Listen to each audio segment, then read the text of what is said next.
All right, it seems that everything here, so we're gonna start. Huh? All right, it's a beautiful day. It's a spring day. I love it. I love it. All right, so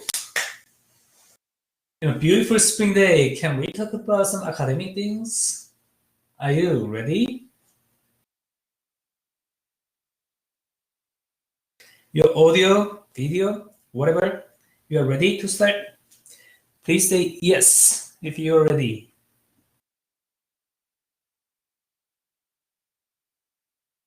Okay, all right, great. Thank you so much. Thank you so much. All right.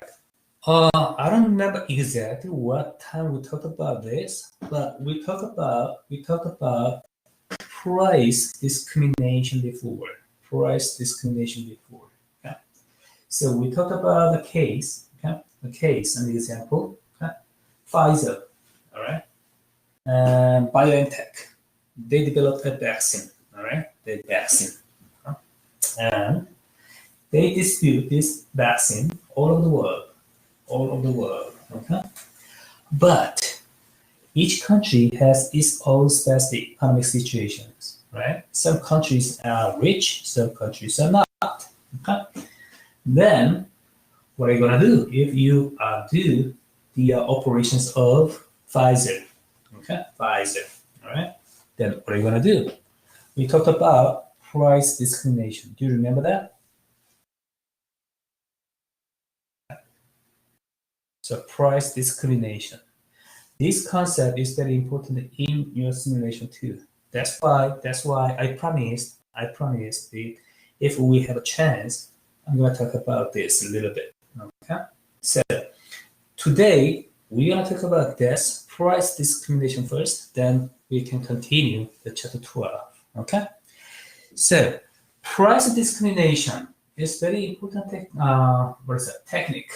All right, strategy, pricing strategy. So, some African countries, the income level is very low, okay? And USA, some European countries, income levels are high, right? Then, both are your market. Both are your market, all right? Then, how to take care of these income levels? It is simple, right? Price discriminations. You can sell your product, vaccine, in the USA, higher price. In the Africa, lower price. This is a conceptual price discriminations. Okay. Price discrimination can be explained in this way. Okay. So I'm gonna use. Okay. So can you see my document camera, the screens? Can you see it? Okay. And so look at this. This is price. This is quantity. This is price. This is quantity. Okay. So this is supply curve. This is a demand curve. Okay. So the price demand. This is supply. So you're familiar with this, right? You're familiar with this. And this is price. And this is quantity. This is a free market. All right, perfect market. So this is a demand surplus. This is a supplier surplus. This one. And this is demand surplus. Okay. So you're familiar with this, right? Right? But you learn this in your econ class, the basic econ class. Okay, so in the product market, okay, there's one price, P star, and quantity, Q star. Okay, this is a product market. So there's one price. Okay, and this is supplier surplus. Okay, so this is your benefit. Okay? Your benefit, Pfizer's benefit, okay? And think about that. If you have two price, okay? So in the USA, you have higher price here. Okay, P USA. Okay, and so this is a P USA one price, and P Africa second price. Right? So P1, P2. Okay? So you use price discrimination strategy. Okay?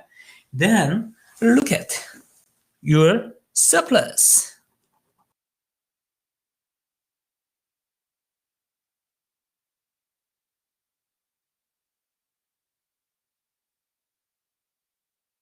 Okay? So actually this is your surplus. Huh?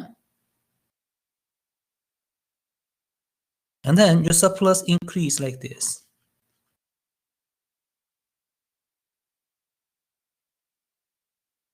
Got it?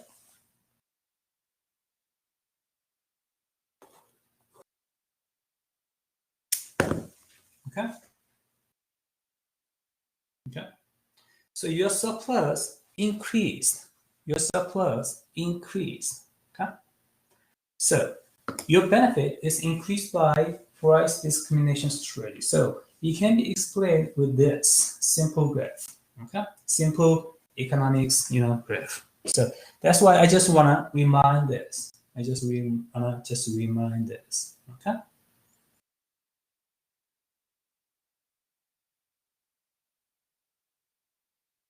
You got it?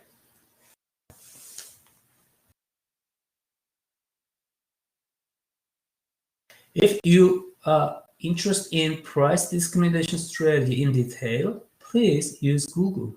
Okay, you can find it. Okay, you can have many types of price discrimination strategy. Okay, all right, got it. Okay, let's move. Okay, so this time we want to continue. Okay, we talked about Google case. Okay, so it was case about okay, online and radio market activities in Google. Okay, so Google actually successfully done online market, but they try to get into the radio market, but it was not so successful. Okay, it was not so successful because they didn't have any experience in a new market. Okay? So this case is very simple, but it has a lot of implications. Okay? Like core competencies. Okay? Core competencies. What are the core competencies of Google? It is indeed online, right? So that's why they're not so successful in the radio market. Okay? So core competencies is very important. Right? So in your simulations, okay, you need to think about what is your company's core competencies. Okay. So you choose the market, right? You choose the market and try to get market share. Okay. So what is your core competencies? Okay. You need to think about that and apply in your simulations too. Okay. And dynamic capability. Competitions, environments are always changing. Okay. So you need to monitor all of these changes. Okay. And then if this change can impact your business, you need to respond. Proactively. Okay. This dynamic capability is closely related with competitive dynamics. You need to look at what changes occur in your competitions. Okay. So in your simulation, think about that. All right. Your simulations. Your teams, other teams are always changing. All right.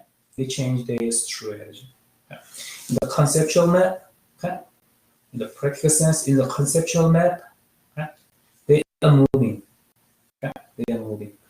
Actually, you are moving too.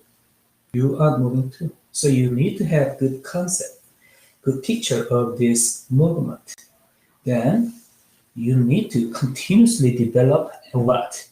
Niche markets, less competitive market.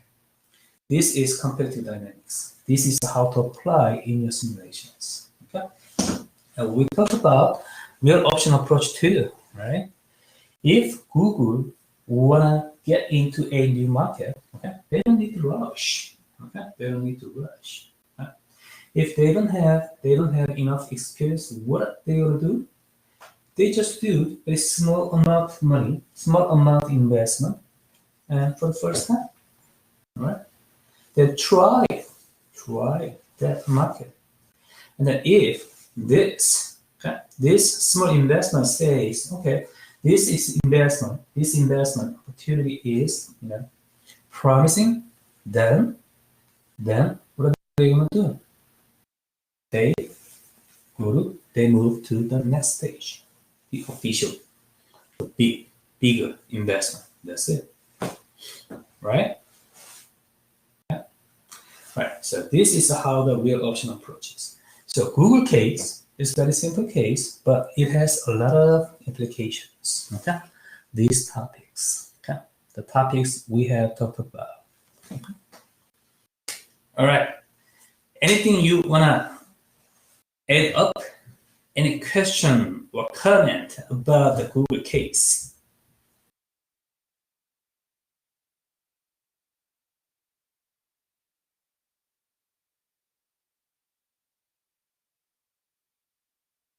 So, can I move?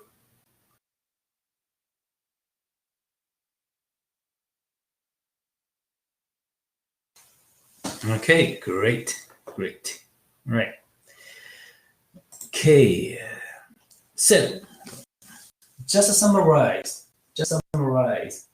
some types of innovation and a strategy, right? Some strategy. That's it. All right. Only two topics in this chapter, chapter 12. So innovation is the transformation of organizational process or the creation of new commercially viable products. Okay. So look at this. Organizational process. That means each step. Okay? Each step there is opportunity to have innovations. Okay. Usually, if you focus on this process, this innovation will be reducing costs. Okay, reducing costs.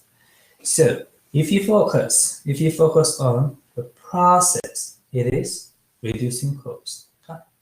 Creation of new commercially viable products is a product differentiation strategy. Right? Product differentiation strategy. So process, reduce costs, the product differentiation strategy. Okay. All right. And innovation, two types: product innovation, process innovation. Product innovations, better product. Process innovations, efficiency. Okay, reduce costs. Okay? So when people use product innovation, that means this company focus on what? Product differentiation strategy. Create better products.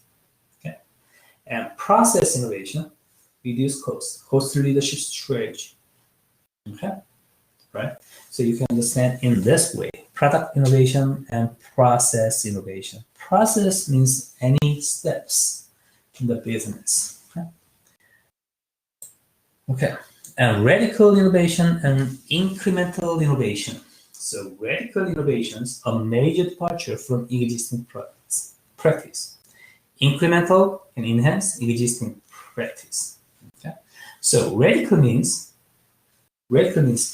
big change, breakthrough innovations, big change. All right, it is disruptive. It is disruptive in the existing market. So we talk about the difference between big corporations and entrepreneur companies, right? Okay. Big corporations, they don't want radical innovations. They don't want radical innovations because they already have cash cows in the existing market. All right. Radical innovations means changing a lot the market.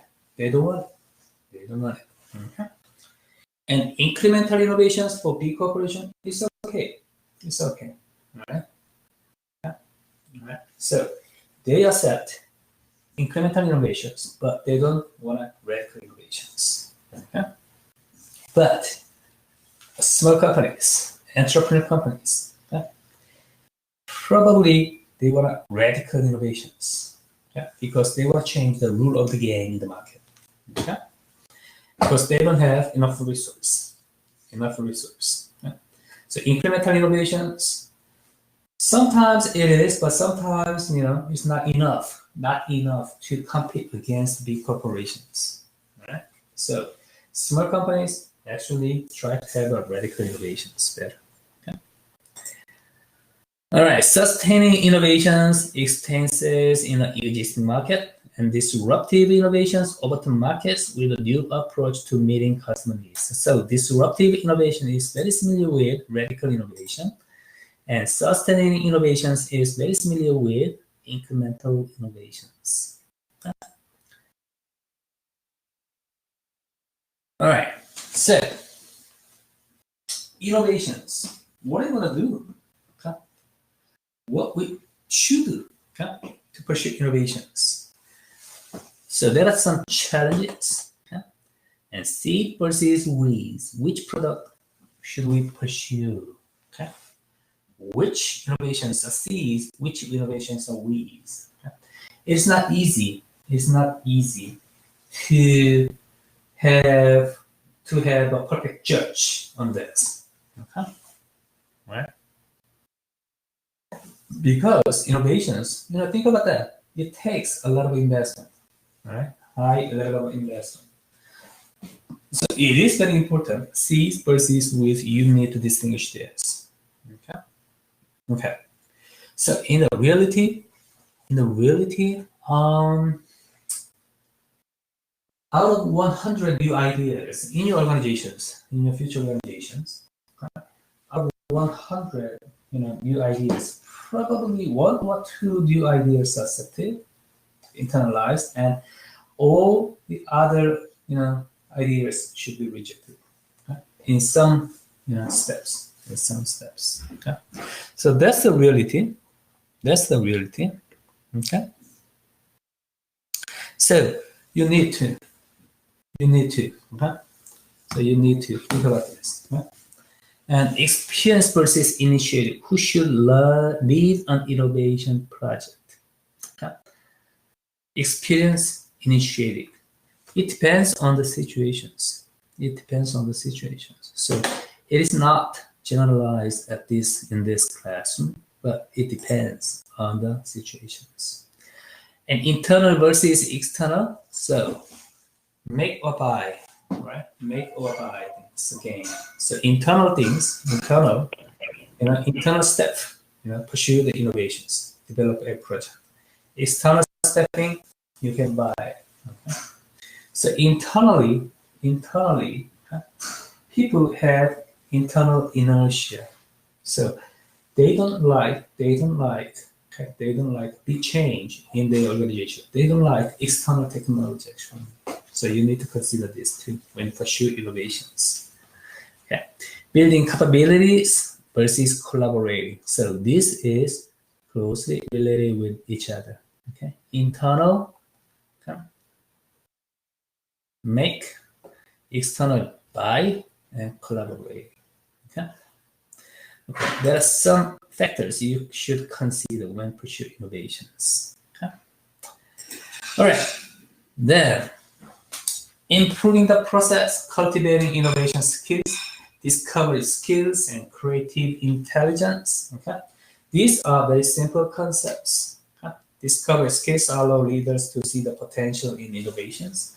Creative intelligence allows individuals to develop more creative, higher potential innovations, okay, by means of associated patterns, questioning common wisdoms. All of these techniques are very actively used in the some IT industry, and some biotechnology industry, okay? High technology based industries. Okay? But you don't need to limit your innovations your innovations in this high technology industries. You don't need to do that. Okay? Anything can be innovations. We talked about this with the appropriate technology, right? In your job, okay? Anything can be innovations. Okay? If it is reduced cost, if increased product differentiations, okay? It is innovations. It is innovations. So think about appropriate technology. You are working in accounting field, marketing field, and management field, and whatever. Okay? If you have something, reduce cost, increase product differentiation, it can be an innovations. Okay. So your innovation doesn't need to be the innovation in Google, in Pfizer, in BioNTech. All right. So innovations have many different dimensions, okay, that you should keep in mind. Anything can be an innovations. Even in your simulations, okay, you can try process innovations. Okay. All right, great. So improving the process, defining the scope of innovations. Yes, it can work sometimes. Okay. Sometimes it can work, defining the scope of innovation, because innovation is so broad concept. Okay? So sometimes you just lose what is the innovation exactly, and something like that. Then, if you define a very clear scope of innovations, probably it will helpful for you yourself and your colleagues. Okay, because your team has the same direction of the innovations. Okay, so that's why the improving the process, the scope of innovations is used. The pace of innovation. Okay, scope and pace of innovations. So you try incremental innovations, radical innovations. Time pacing allows for control of the innovation process. Okay. So at this point, I cannot say incremental innovations are better. I cannot say radical innovations are better. Right? But anyway, if you pursue any innovations, you should have good time pacing. Okay? The time pacing. In your simulations, you will do R&D activities, right? You will spend some money in R&D activities. Okay? Your simulation assume that your R&D activities, then it takes 1 year to develop a product. Okay? It takes 1 year to develop a product. Okay. All right. So actually, it is assumed. So your job is when you start these innovations. Okay. Then it takes 1 year to develop a final product. Okay? So you should decide when you start a project. Okay? And how much you will spend in R&D activities. Okay? All right. So time pacing allows for control of the innovation process. Okay? Staffing is very important. Yes, staffing to capture value from innovations. Okay, human resource. Okay, you can just read this, then you can understand that. Okay, and collaborating with innovation partners. Okay.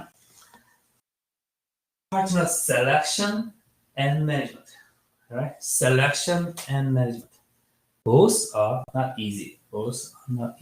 Okay, big corporations, they have a lot of innovation partners. So actually they have a separate department to manage these partners.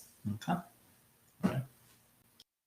So the first thing, innovation, if you need any help, then partner selection, okay, and partner management. All right. The value of unsuccessful innovations. Okay. At this time point, it seems that this project is not successful, okay? But it still has a lot of words to develop, to continue to develop. All right. All right. So success from the failures. Okay. Like a post-it. Post-it. Okay. It was considered as an unsuccessful project, but finally it creates post-it. 3M, right? 3M post-it. Then post-it is so successful. Okay. So there are some cases, there are not many cases, but there are some cases. Okay. So even unsuccessful innovations, you're learning. Okay. Your knowledge, it helps your knowledge. Okay. So you should consider this. All right. Then corporate entrepreneurship. Okay. Think about that. You have a big organizations, very solid organizational culture and routines. Okay? Then you don't wanna impact, you don't wanna influence this, okay? This existing organization and culture from your entrepreneurial or innovative activities. Okay? So you wanna keep two tracks. Okay? The first track, you wanna have a solid, stable, the existing organization, and you want to pursue the innovations. Then what are you going to do? You have corporate entrepreneurship. Okay, so you just do the existing business, and you set up a new corporations. Okay? New corporations with a new business opportunity, new venture opportunities.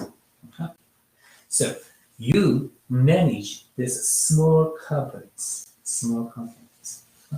This is a corporate entrepreneurship. So pursuit of new venture opportunities, strategic renewal via intrapreneurial. Okay. So how to pursue entrepreneurial project? Consider corporate culture and leadership, support structure and systems, something like that.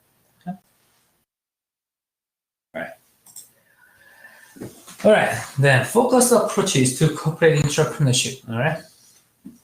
Oh, new venture groups. Okay. New venture groups you create. Okay, these venture groups, within the umbrella of corporation, but it's a separate regulation because you don't wanna this new venture groups impact the existing organization a lot. Business incubators, you know this, right? Actually, the Berry College has the several business incubators like Hackberry, and Berry Enterprises. They sell some fresh foods and steaks and something like that. Okay, so these are good example of business incubators. Okay, so far so good. So. Success. How to measure? All right. How to measure success? So, the measuring success, corporate entrepreneurship. Okay. The success is not just financial things, not just money. Okay. Because these are small tries. Okay. So, it is not a big issue that these corporations, these small tries make money or not. Okay. Actually, we need to have a perspective about strategic listening, strengthening competitive position, entering into new markets, expanding capabilities or something like that. It's good. All right. Okay. So strategic perspective is necessary to measure this corporate entrepreneurship success. Okay. All right. Then probably that's it. Exit champions, you can just read it. Yeah, real options analysis. We talked about a lot. So I'm not gonna talk about this again. And yeah, some entrepreneurial orientations. Okay. So big corporations and entrepreneurial, the corporations are different things. So entrepreneurs usually need autonomy, innovativeness, proactiveness, competitive aggressiveness, risk taking. All right, risk taking. So these are the difference between big corporate leadership and the entrepreneurial company leadership. Okay? So you can just read. Okay? You can just read all of these details. Okay? All right, that's it. So this is about innovation management. Okay, chapter 12. Now we done. Okay, all the chapters we scheduled to talk about. Okay, chapter 12 is the last chapter. Okay, so we are gonna do. Okay, we are gonna just sum up. Okay, 3 chapters we talked about. We are gonna do exam. Okay, and we are gonna focus on. We are gonna continue after exam. Okay, we are gonna do focus on the simulations, the application of the topics we have talked about so far. Okay, in the simulations. Right. So exam and presentation, we are gonna talk about what you did in the simulations in the practice round, and we are gonna continue. We are gonna focus on the simulations, the regular competition rounds. Okay. All right. This is pretty much it. So, any question, comment? You did a great job. You did a great job. All right. All the test part, you did a great discussions. All right. Great. You did a great job. I love it. Okay. So I'm not worried about anything at this point. Okay. Then it's a transition. We want to focus on the simulations. So we are going to learn how to apply the concepts, mechanisms we talked about with the textbook into the real business. Okay, simulation is not a perfect learning tool, but it is still used. Okay. Any question, comment?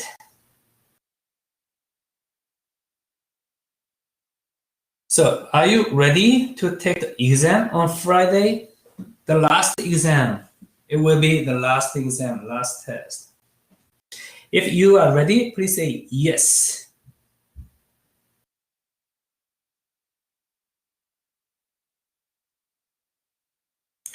Okay, good, great. Okay, good. Yeah, all right. Then we're gonna wrap up with the exam on Friday. Okay? Then we're gonna continue simulations. Okay, start with your presentations. You're pumped. Okay. All right. So, great job. I want to say you did a great job.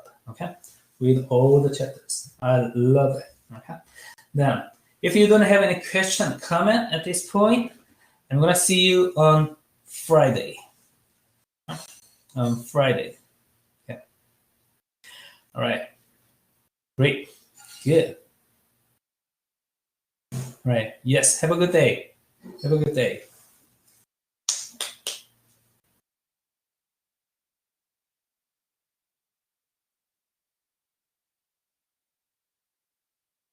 Bye, Corey.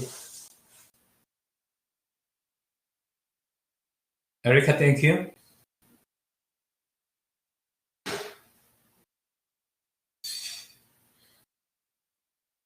Okay, great.